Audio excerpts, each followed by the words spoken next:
Hi everyone. So I think it's fair to share that I am really very nervous. And sitting back there, I actually was thinking that what am I doing here and what not, because I'm a very random person who likes doing random thing. And I am Mashiat Mowshin Hossain. I live in Rajshahi, of course, and I am currently working in Cox's Bazar as a protection officer for women and girls at Danish Refugee Council. Having said that, the identity I really hold close to my heart is that I am a co-founder of Barahaja. For those of you who don't know about this organization, Barahaja, this is an organization that aims to mainstream the transgender community of Rajshahi with the mainstream community. In simpler terms, we actually aim that the people from the Hijra community can walk around in the road and say, and grab a transport and say that Mama Jaben, and people will be fine with it. I mean, that's actually our goal. This is who am I today, but when I was young, I actually wanted to be a cricketer. Yes, you heard that right. I wanted to be a cricketer. It started in 2007 when Bangladesh actually got into the second round of the World Cup. What a glory and what a hype. So, and back after thinking that, yes, this is a glory the men and boys can bring for the country, so why not me? So I wanted to play cricket as well and bring glory for my country as well. When I went back to the school and shared my peers about that, yes, I want to do the same, I want to play cricket as well. My peers also had the same thought. So we sort of wanted to build a cricket team of our own. So we fundraised 256 taka to buy a cricket bat, and then we were like, and each of us had to pay 26 taka or something. And I went back home and I was like, should I ask my father? And he will say that, what will you do with that? And I will say that I will buy a cricket bat. That seemed inappropriate, that being a girl, I shouldn't be asking for a cricket bat. So what I did is I kind of stole it from my mother's little changes and gathered 26 taka, and we finally founded this cricket team back in my school.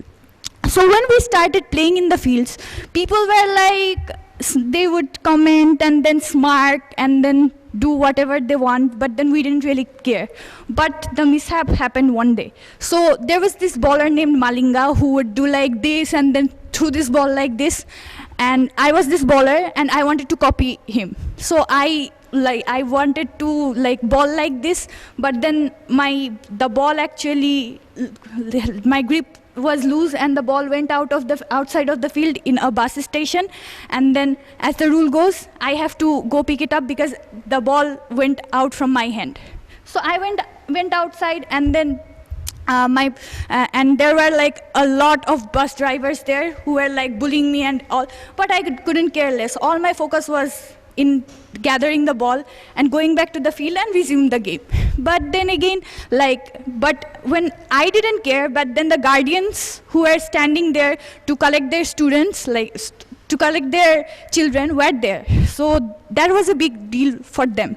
So they complained my mother that, your girl, she plays cricket, she is like a boy, she went out and then and then the bus drivers teach them, and she couldn't care less. She was so carefree and went back to the school and started playing again as if nothing happened. My mother, she used to warn me, that don't go out and play in the fields, it's not right for girls. But this time my father took charge. So I finally got the talk that, what, as a woman you cannot play outside because it just doesn't go, it's not normal. And I was rebellious. I have been a very rebellious kid. So I was rebellious, and then because that's my father, I could hardly do anything. She was like that in tiffin period, you have to sit in the classroom and nothing else. So I rebelled at first, then cried, then created a scene, and then sort of adjusted and then sort of internalized that yes, women are supposed to aim less, be less, and dream less in some of the sectors, as my father suggested. Until I got accidentally enrolled in my university life in a course named Introduction to Gender Studies. Now I say accidentally because throughout my entire life, my father, my sister, my mother, they all are science students. And when I grew up, I was conditioned in a way that which used to think that only the best among the best gets to study science and the rest are just. So when I accidentally got enrolled in this Introduction to Gender Studies course, life changed. And I would say that was the point when Barahaja actually got birth. Because I learned that my playing cricket was not abnormal. It was not unnatural. It was very okay for me to play cricket. What was not okay was the thought of the society, because they wouldn't let me play cricket and they would pass comments just like my aunties did and said to my mother that your daughter is not acting daughterly. So after that, I was very moved, and I could instantly relate back to my childhood memories that I wanted to be a cricketer. I could have been a cricketer. If the society would have been a bit understanding, I could have approached my dream. I am not saying that I could have won the World Cup, but at least I could have tried, right? So I wanted to do something about it. I was not sure what, but I wanted to do something about it. So one day I used to, this particular subject attracted me so much that I used to do kind of independent studies. So one day I was watching this YouTube video on Aravans. It is like a festival in India which is being participated by the Hijra community in India. So I was like that, yes, I can work with this community and it can actually serve my purpose. I can actually challenge, or I can actually break the gender norms. I was hoping to, because this community is a community that is limited by the society so much that they cannot just go to a shop and say, you know what, I want that Barbie doll instead of that bat and ball. This is how limited we have made them. So I wanted to work with them, and I actually used to imagine that I am flying, I am a Superman, and my capes are flying, and I am wiping all these gender norms out of this filthy earth and everything. But when it was time to take an action, I was like, man, I don't know what to do. So I was frustrated because I had this idea and I really wanted to do something about it. But I didn't know what. So I consulted with one of the present co-founders of Barahaja, Shubho Bhaiya. So I told that, you know what, I have this idea, what do I do? And she was like, yeah, you can preach what you have learned so far to the community, to the Hijra community you want to work about. So we can build this curriculum, and then very unique curriculum that would teach about gender studies, and they will feel confident about themselves. And I was like, yes, that's what we can do. We can build a school and a separate curriculum for the Hijra community so they can understand about themselves. And it seemed so feasible because, in the movies I saw that there are little kids in the Hijra community, and then they are born Hijra, and then you take them away to a community because they are born Hijra. So there must be little kids in the community. We can surely educate them very easy. So, and then comes the execution part. So we had this contact person who was a member of the Hijra community. So one day we arranged a meeting with her. So we waited from 10 to 4. We waited, drank tea and everything. And then she came. And we were like, I remember we didn't even introduce ourselves. We were like, this is the plan we have. This is what we want to do. At the end of the day, this is how you will look. And they were like, you want to educate Hijra kids? And we were like, yes. And they were like, there's no Hijra kids. And that was a huge stab on my face, because that is when we understood how much they are misrepresented in films and in everywhere. That is how far my idea about the community is. So basically then I said, then what happens? And she said that there are no Hijra kids. They actually expose them during puberty, and then they get separated from the community. And I really found the lack of exact knowledge regarding the community. So after that, we figured out that because we lack the knowledge regarding the community, we should of course speak to them and learn what are the challenges they face. So when I was there, like when we were planning to go and meet them, we had this thing in their head that their life must be very miserable, very limited. I mean, I was very ready to cry in each interviews we used to take to know them. But when I actually went to the community and talked to them, what outshone in the community is their positive attitude and resilience in their life. I would like to share a little story in this regard. So we used to go and conduct interviews so that we can learn more about the community, right? So there was this person who would always come and give little like snacks to us and all. And suddenly one day we sort of think that, yes, today let's talk with him. So he sat and he's like, you know, I am a very jumpy person. I cannot sit still. I have been trafficked thrice. And we were like, what? She was like, yes, I am a very jumpy person. I cannot just sit. I have been trafficked thrice. And we didn't know how to respond. We didn't know how a person can say it like this. And he shared his whole story that he has been trafficked thrice by his boyfriend. And then he was like there in Delhi for 1.5 years, and he was raped, and then he was tortured, and somehow he escaped and he came back. And we were like, how can you be so just like how did you just say it just like that? And he's like, if I don't share, people will not learn.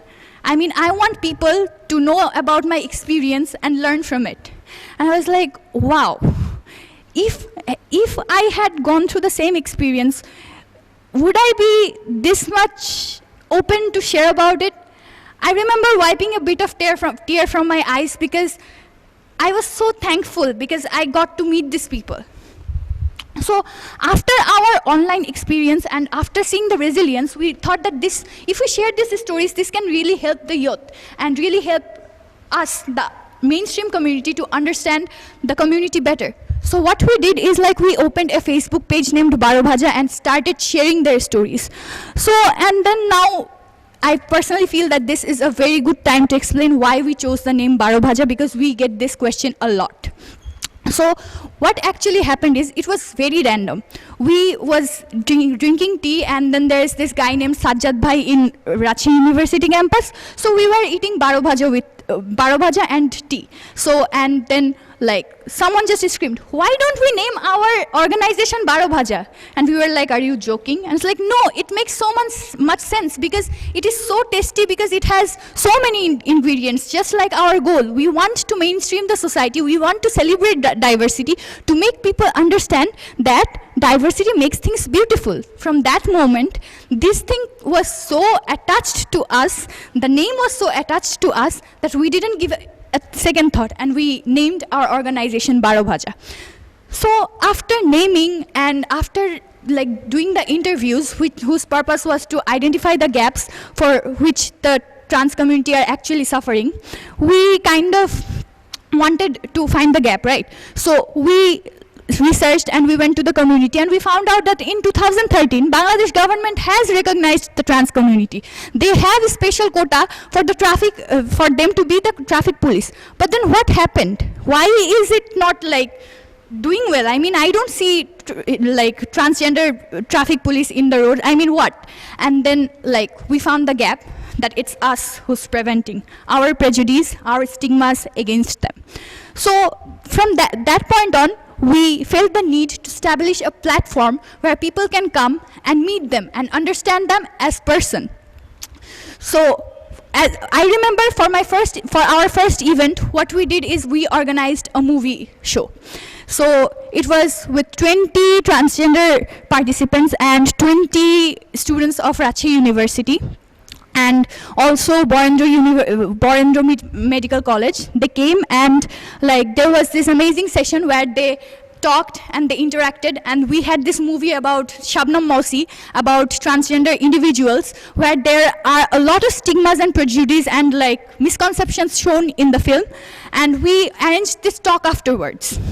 where people could like clarify the misconceptions and ask that this is what is shown, is it what you guys actually do, and also like they could say that this is not us.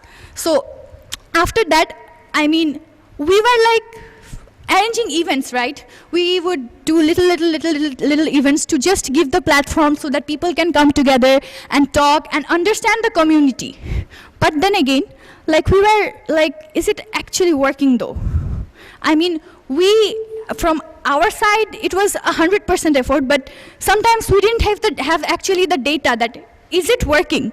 So recently, we organized this event with the doctors, like the renowned doctors of Rajshahi, some of them, and with the trans community, where they actually shared that what are the hardships they actually face while going to a doctor or approaching a medical service. After that, we were like, yes, the event is done, a good conversation took place, but did it actually make an impact? So one of our Hijra apus, she needed to see a doctor. So because it is hard for them to get in, we usually call that and say that, you know, this person needs medical service, so you can actually, like, can you actually help her? So this time what happened is, when we called the medical service, they were like, yes, we saw your event in the live in Facebook. We understand, we know you, and the patient can call by herself. And that was like, I know it's nothing big. I mean, a patient can call to a doctor, but that moment we felt that, yes, we are doing something, at least a little, but it's helping. At least we are doing our part. Now that I'm talking about the events, I must mention that I have been very skeptical about the sustainability of the organization. Why? Because I used to live in Chittagong, and I used to just tell my teammates that this is what we can do, and these are the implications and everything. And I used to be very skeptical that why would someone or a group of people would dedicate their time in a place that doesn't provide certificate, that a place that is not like established yet. But you know what they did? And it actually used to surprise me. My teammates, my fellow organizers used to surprise me that, why do you find this dedication, man? I understand I sort of built up the foundation and it was my idea, but then how? Why? And out of curiosity, I once asked one of my team members that, why do you do this? It was weird, but I actually had to, that why do you do this? She explained that, you know what, when I was little, I was born with this condition, and I had little limbs, and people would find me weird, and some of them would be scared of me, and some of them would make fun of me. So I sort of could relate back to the Hijra apus, the things they have gone through. And that made me feel that we all are the same at the end of the day, because I could relate to them as well. She could relate to them as well, and so did many other people. Like the people who participated, they gave feedback that at the end of the day, we all are the same. So, and I think this is the best opportunity to thank my team, because yes, I dreamed of working into something like this, but you guys, mine was a dream, but you guys make it a reality. And for the rest of the people, if you who are listening, if you ever have something and if you want to do something, just give it a try. And if that doesn't work, give it a try in any other way and hope that it works. Yeah, thank you.